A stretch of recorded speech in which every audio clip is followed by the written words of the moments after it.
Hello बच्चों, आपका most welcome है स्मार्ट रैंकर्स क्लासेस में। आज के इस वीडियो में हम लोग एक बहुत ही इंपॉर्टेंट टॉपिक के बारे में बात करने वाले हैं, जिसका नाम है साइटोक्रोम।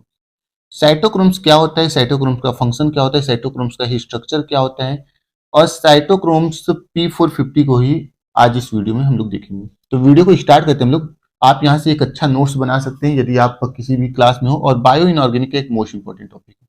साइटोक्रोम्स के बारे में जितनी भी चीजें इंपॉर्टेंट है, जो भी चीजें एग्जाम के पॉइंट ऑफ व्यू से है, या फिर जो आप अगर बेस्ट नोट्स बनाना चाहते हो तो वो भी यहाँ से बना सकते हैं। बोल रहा है कि cytochromes are found in both plants and animals. Cytochromes कहाँ पे पाए जाते हैं? प्लांट्स में भी पाए जाते हैं और एनिमल्स में भी पाए जाते हैं। और सर्व एज इलेक्ट्रॉन कैरियर, और काम क्या करते हैं? इलेक्ट्रॉन को एक कैरी करने का, मतलब इलेक्ट्रॉन को एक जगह से दूसरी जगह पे ले जाते हैं।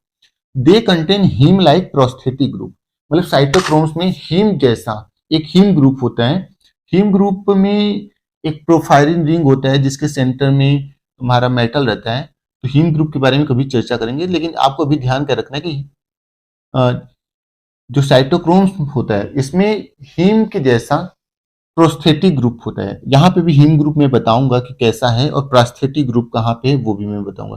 फिर आगे बोल रहा है a prosthetic group is a compound. Prosthetic group क्या होता है? एक कंपाउंड होता है required by an enzyme to facilitate a reaction. मतलब प्रोस्थेटिक ग्रुप क्या है? एक कंपाउंड है जो कि किसके लिए रिक्वायरमेंट होती है? एंजाइम की रिक्वायरमेंट के लिए जरूरी होती है। क्या करने के लिए? एक पार्टिकुलर रिएक्शन को कराने के लिए। और उस कंपाउंड को क्या बोलते हैं? कोएंजाइम हम लोग बोलते हैं। मतलब बोल रहे हैं कि प्रोस्थेटिक ग्रुप का रिक्वायरमेंट होती है एंजाइम को फैसिलिटेट कराने के लिए किसी रिएक्शन में, और उस कंपाउंड को हम लोग क्या बोलते हैं? कोएंजाइम बोलते हैं। फिर बोल रहा है there are 3 main types of cytochromes. Cytochromes कितने तरीके के होते हैं? 3 प्रकार की। एक होता है साइटोक्रोम ए, दूसरा होता है साइटोक्रोम बी, और तीसरा होता है साइटोक्रोम सी। साइटोक्रोम ए का जो सिंबल है वो इस तरीके से है, बी का इस तरीके से है, और सी का ये तरीके। कुछ पॉइंट है जिसकी वजह से हम लोग देखते हैं कि कब साइटोक्रोम ए होगा, कब साइटोक्रोम बी होगा, और कब साइटोक्रोम सी होगा। ठीक है, इतना हो गया आपका। अब मैं आगे बढ़ाता हूं। बोल रहा है आगे क्या? In cytochrome Fe third centre is attached with nitrogen atom of imidazole group. बोला है कि जो साइटोक्रोम होता है, जो साइटोक्रोम होता है, इस साइटोक्रोम में जो सेंटर में एटम रहता है, सेंटर में जो आयरन एटम रहता है, वो क्या रहता है? थर्ड ऑक्सीडेशन स्टेट में रहता है। और बोल रहा है कि वो जो आयरन एटम होता है वो क्या होता है? अटैच रहता है नाइट्रोजन एटम से। किस नाइट्रोजन एटम से? Imidazole group. किसके इमिडाजोल ग्रुप से? पोरफायरिन रिंग के। मतलब बोला कि साइटोक्रोम में एक पोरफायरिन रिंग होता है जिसमें एक इमिडाजोल ग्रुप होता है। उस इमिडाजोल ग्रुप में नाइट्रोजन एटम रहता है। उस नाइट्रोजन एटम से आयरन जो है वो अटैच रहता है, जिसका ऑक्सीडेशन स्टेट यहाँ पे क्या है? थर्ड है। बोल रहा है कि यहाँ पे जो आयरन एटम है वो टोटल 6 कोऑर्डिनेशन साइड बनाता है, जिसमें से 4 तो कोऑर्डिनेशन साइड जो होता है वो इस नाइट्रोजन एटम से अटैच रहता है। बाकी 5वां और 6वां जो साइट होता है वो तुम्हारा आयरन एटम नाइट्रोजन एटम के साथ जुड़ता है, जिसका नाम है हिस्टेडीन। और 6वां जो है वो तुम्हारा सल्फर एटम से जुड़ता है, जो कि तुम्हारा है सिस्टीन अमीनो एसिड रेसिड्यू। ये चीजें अभी आपको नहीं समझ में आ रही होगी, लेकिन मैं आपको बताऊंगा तो आप समझ जाएंगे। फिर आगे क्या बोल रहा है? Cytoplasm for photosynthesis and also in mitochondria for reverse process of respiration. तो साइटोप्लाज्म का जो यूज है वो क्या है? फास्फोस फोटोसिंथेसिस में साइटोप्लाज्म का यूज किया जाता है। और ये माइटोकॉन्ड्रिया में रेस्पिरेशन का रिवर्स प्रोसेस कराने के लिए, मतलब जो हम लोग सांस लेते हैं इस सांस को उल्टा, मतलब रिवर्स डायरेक्शन में कराने के लिए साइट आपका जरूरत होता है साइटोक्रोम का। बोल रहा है कि द मॉलिक्यूलर वेट ऑफ इस साइटोक्रोम इज अबाउट 12,400। और जो साइटोक्रोम का जो मॉलिक्यूलर वेट होता है वो कितना होता है? 12,400। फिर आगे बोल रहा है the iron in this system form an octahedral complex. और आयरन इसमें क्या बनाता है? ऑक्टाहाइड्रल कॉम्प्लेक्स को बनाता है।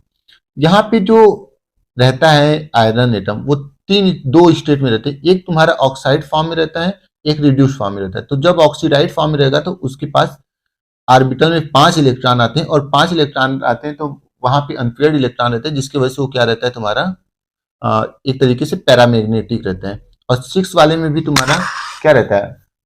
अनपेयर्ड इलेक्ट्रॉन रहते हैं, मतलब यहाँ पे पैरामैग्नेटिक कहने का मतलब है कि डी में कितने ऑर्बिटल होते हैं, 5 ऑर्बिटल होते हैं, पांचों में एक एक इलेक्ट्रॉन रहते हैं, तो इस वजह से पैरामैग्नेटिक हो जाता है। और जबकि यहाँ पे एक एक्स्ट्रा इलेक्ट्रॉन आ जाता है, इस वजह से डाईमैग्नेटिक के कैरेक्टर को शो करता है। ठीक, आगे मैं स्ट्रक्चर के थ्रू अब मैं बताऊंगा साइटोक्रोम्स की कहानी। ठीक है, देखिए ये जो आपको रिंग दिख रहा है, ये पूरा रिंग आपका क्या है, पोरफायरिन रिंग है, और ये बीच में तुम्हारा आयरन एटम है। ये आयरन एटम का जो ऑक्सीकरण संख्या है या जो ऑक्सीडेशन स्टेट है वो क्या है, थर्ड है। ये आयरन, ये देखिए एक रिंग है ये, फिर यहाँ पे देखिए ये दूसरा रिंग, ये तीसरा रिंग और ये चौथा रिंग। तो यहाँ पे अगर हम लोग बात करें तो जो आयरन एटम है वो कितने नाइट्रोजन से जुड़ा है, एक यहाँ पे नाइट्रोजन, एक यहाँ पे नाइट्रोजन, एक यहाँ पे नाइट्रोजन और एक यहाँ पे, 4 नाइट्रोजन से यहाँ पे जुड़ा है। अब एक नीचे तुम्हारा हिस्टीन ग्रुप से भी आयरन एटम क्या हो सकता है, जुड़ सकता है, और ऊपर तुम्हारा एक सल्फर एटम से भी आयरन जुड़ सकता है। तो जब नीचे हिस्टीन ग्रुप में तुम्हारा नाइट्रोजन एटम रहता है तो वहां से जुड़ जाएगा, और ऊपर सल्फर एटम से जुड़ जाएगा, और ये जब पूरा स्ट्रक्चर बनेगा तब तुम्हारा क्या कहलाएगा, साइटोक्रोम कहलाएगा। यहाँ पे साइटोक्रोम्स को कुछ बेसिस पे 3 पार्ट में बांटा गया है। कुछ बेसिस क्या है, जैसे यहाँ पे R1 दिखाई दे रहे हैं और R2 दिखाई दे रहे हैं। ये R1 और R2 क्या होंगे तब वो साइटोक्रोम ए होगा, या फिर क्या होंगे तब वो साइटोक्रोम बी होगा, या क्या होंगे तो वो साइटोक्रोम सी होगा। तो जब R1 जो होगा वो CH डबल बॉन्ड CH2 के बराबर होगा, और R2 जो है वो C18H30 और OH के बराबर है, तब वो क्या होंगे, साइटोक्रोम ए होंगे।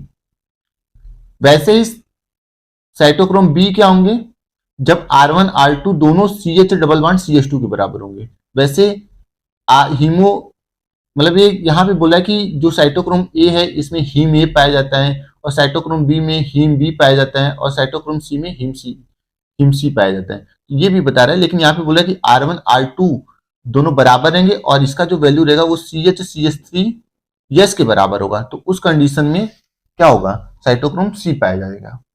तो ये तुम्हारा क्या थी, कुछ साइटोक्रोम की कहानी थी, साइटोक्रोम का स्ट्रक्चर है। ठीक है, अब मैं आगे बात करूंगा आपको साइटोक्रोम P450 के बारे में। फिर आगे क्या है, साइटोक्रोम P450। यहाँ पे बोला है cytochrome P450 are group of cytochrome found in plants, animals and bacteria. Cytochrome P450 क्या है, एक ग्रुप है किसका, साइटोक्रोम का, जो कि कहाँ कहाँ पे पाया जाता है, प्लांट्स में भी पाए जाते हैं, एनिमल्स में भी पाए जाते हैं, और बैक्टीरिया में भी पाए जाते हैं। आगे बोल रहा है cytochrome P450 enzymes have molar mass 50,000, मतलब साइटोक्रोम के पास जो मोलर मास होता है वो 50,000 के बराबर होता है। फिर आगे क्या बोला है, cytochrome P450 catalyse the dehydroxylation of CH bond. मतलब यहाँ पे क्या होता है कि साइटोक्रोम जो P450 है ये क्या करता है, CH बॉन्ड को ब्रेक करता है। ठीक, क्योंकि CH बॉन्ड जो है वो तुम्हारा लिक्विड में बोल सकते हैं कि नहीं घुलता है।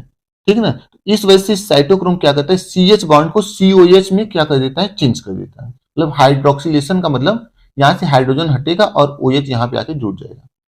फिर आगे बोल रहे हैं cytochrome P450 pigments observe at 450 nanometer. तो साइटोक्रोम क्या है, एक P450 पिगमेंट है जो कि किस पे ऑब्जर्व होता है, कितने नैनोमीटर पे, 450 नैनोमीटर पे ऑब्जर्व होता है, विथ दियर CO कॉम्प्लेक्स, और किस रूप में, CO कॉम्प्लेक्स के रूप में। ठीक है, आगे बोला है this is due to pi star transition. और ऐसा क्यों होता है कि साइटोक्रोम 450 नैनोमीटर स्टार्ट कर एब्जॉर्ब करता है, क्योंकि उसमें पाई से पाई स्टार ट्रांजिशन पाया जाता है, और इसी ट्रांजिशन को हम लोग क्या बोलते हैं, सोरेट बैंड। ठीक, तो यहाँ पे कभी कभी क्वेश्चन दे सकता है कि सोरेट बैंड किस में पाया जाता है, तो ध्यान रखना है साइटोक्रोम P450 में पाया जाता है।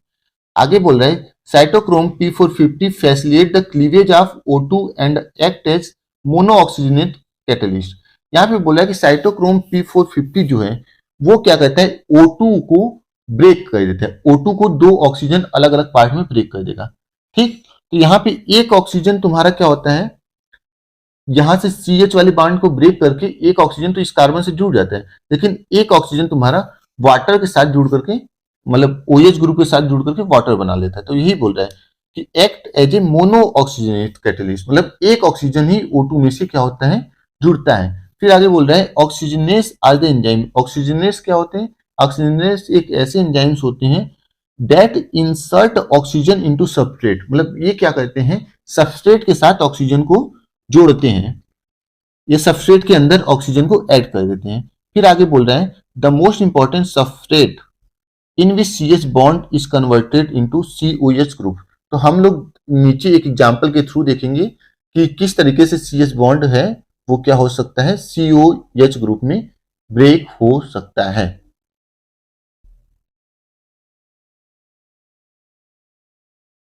फिर आगे देखिए conversion of an hydrocarbon RH, hydrocarbon RH है, मतलब एक हाइड्रोकार्बन है जिस जो कि किस में कन्वर्ट हो रहा है, ROH, मतलब ये तुम्हारा एल्केन से एल्कोहल में चेंज हो रहा है।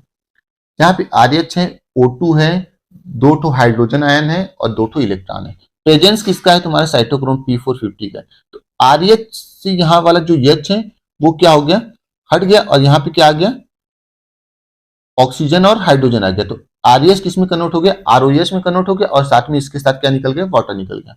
उसी के साथ कन्वर्जन ऑफ एल्डिहाइड, यहाँ पे क्या देख रहे हैं, ये तुम्हारा एल्केन है या एक तरीके से बोल सकते हैं कि हाइड्रोकार्बन है। इस हाइड्रोकार्बन में OH ग्रुप जुड़ के मतलब ऑक्सीजन का इसमें क्या हो गया, इंसर्शन हो गया, मतलब एक ऑक्सीजन इसमें जुड़ गया ना। तो वही चीज बोल रहा है कि ये क्यों मोनो ऑक्सीजनेस की तरह काम कर रहा है, तो क्योंकि यहाँ पे एक ऑक्सीजन इसमें क्या हो रहा है, जुड़ रहा है। वैसे ही कन्वर्जन हो रहा है cytochrome of an aldehyde to the carboxylic acid. यहाँ पे बोल रहा है कि हम लोग एक एल्डिहाइड लेते हैं, RCHO एक तुम्हारा क्या है, एल्डिहाइड है। ये साइटोक्रोम P450 के प्रेजेंस में रिएक्शन करता है। तो यहाँ पे एल्डिहाइड किसमें चेंज हो गया है, ये तुम्हारा एसिटिक एसिड में, मतलब RCOOH में कन्वर्ट हो गया। यहाँ पे भी एक ऑक्सीजन देखोगे तो क्या हुआ है, जुड़ा हुआ है इसमें। फिर आगे देखिए बोले cytochrome P450 enzymes are found in kidney. Cytochrome P450 कहाँ पे पाए जाते हैं, किडनी में पाए जाते हैं। Where they oxidise insoluble hydrocarbon to water soluble ROH। तो ये तुम्हारा क्या है, RH एक तरीके का हाइड्रोकार्बन है। साइटोक्रोम इस हाइड्रोकार्बन को किसमें चेंज कर दे रहा है, ROH कर रहा है, किसके थ्रू, मतलब इसका हाइड्रोलाइज कर रहा है, मतलब इसमें क्या हो रहा है, इसमें हाइड्रो वाटर क्या हो रहा है, निकल रहा है। तो इस वजह से इसको बोल रहा है कि ये क्या कर रहे हैं, साइटोक्रोम हमारा हाइड्रोकार्बन को किसमें चेंज कर दे रहा है, एल्कोहल में चेंज कर दे रहा है, जो कि एक तरीके क्या है, वाटर में सॉल्युबल है। फिर आगे बोले one oxygen atom is inserted into an organic substrate and one atom is reduced to H2, मतलब एक ऑक्सीजन तो तुम्हारा इसमें जुड़ा है और एक ऑक्सीजन तुम्हारा किस फॉर्म में निकल रहा है, वाटर के फॉर्म में निकल रहा है, यही यहाँ पे बोल रहे हैं। फिर आगे बोल रहा है the active site in cytochrome P450 is haem similar to haemoglobin and myoglobin except that. तो बोल रहा है कि जो एक्टिव साइट साइटोक्रोम P450 में होता है वो किसके तरीके से होता है, हीम ग्रुप की तरह ही होता है, जो कि किसमें पाया जाता है, हीमोग्लोबिन और मायोग्लोबिन में पाया जाता है। लेकिन इसमें जो साइटोक्रोम में जो तुम्हारा हीम ग्रुप है इसमें कुछ चेंजेस होते हैं। यहाँ पे बोल रहे हैं कि हीमोग्लोबिन और मायोग्लोबिन में तुम्हारे जो आयरन होते हैं वो तुम्हारे Fe3 में नहीं होते, लेकिन तुम्हारे साइटोक्रोम में जो आयरन प्रेजेंट होते हैं वो तुम्हारे Fe3 स्टेट में प्रेजेंट रहते हैं। ये यहाँ पे देखो साइटोक्रोम में जो आयरन होते हैं वो Fe3 स्टेट में रहते हैं। फिर आगे बोल रहे हैं only one sulphur atom of 16 is coordinated to iron third. तो यहाँ पे बोला कि अगर साइटोक्रोम P450 की बात करेंगे तो इसमें क्या होते हैं, एक सल्फर एटम तुम्हारा किससे ज्वाइन रहता है, 16 से ज्वाइन रहता है। 16 में क्या होता है, सल्फर एटम। तो 16 के सल्फर एटम से एक तुम्हारा आयरन एटम ज्वाइन रहता है, किसके जगह पे, हिस्टिडीन की जगह पे। फिर बोला है जो छठवां कोऑर्डिनेशन, मतलब 4 तो तुम्हारे किससे ज्वाइन रहते हैं, नाइट्रोजन एटम से, और पांचवा जो तुम्हारा ज्वाइन रहता है वो तुम्हारे सल्फर एटम से ज्वाइन रहता है, किससे, 16 के। और जो छठवां होता है कोऑर्डिनेशन साइट वो तुम्हारा किससे ज्वाइन रहता है, वाटर के साथ ज्वाइन रहता है। आगे मैं स्ट्रक्चर दिखा रहा हूं, आपको समझ में आएगा।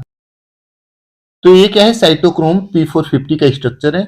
इसमें अगर आप लोग देखेंगे तो ये आयरन थर्ड है, ये तुम्हारे 4 नाइट्रोजन के साथ जुड़े हुए हैं, और ये नाइट्रोजन किसका है, पोरफायरिन रिंग का है। पोरफायरिन रिंग में नाइट्रोजन रहते हैं ना, तो उस नाइट्रोजन एटम से जुड़ा हुआ है। और जो पांचवा कोऑर्डिनेशन साइट है वो सल्फर एटम से जुड़ा हुआ, और ये सल्फर किसका है, 16 का है। और यहाँ पे छठा जो कोऑर्डिनेशन साइट है वो OH2 से जुड़ा हुआ है। तो ये तुम्हारा साइटोक्रोम P450 का एक तरीके से स्ट्रक्चर हो गया। तो इस तरीके से अगर आपके एग्जाम में कहीं पे भी आपको देता है कि साइटोक्रोम क्या होते हैं और साइटोक्रोम P450 क्या होते हैं, तो इतना लिख करके आप अच्छे से अच्छे मार्क्स को गेन कर सकते हैं। तो फिर इसी तरीके से हम लोग मिलेंगे नए वीडियो के साथ, तब तक के लिए बाय बाय।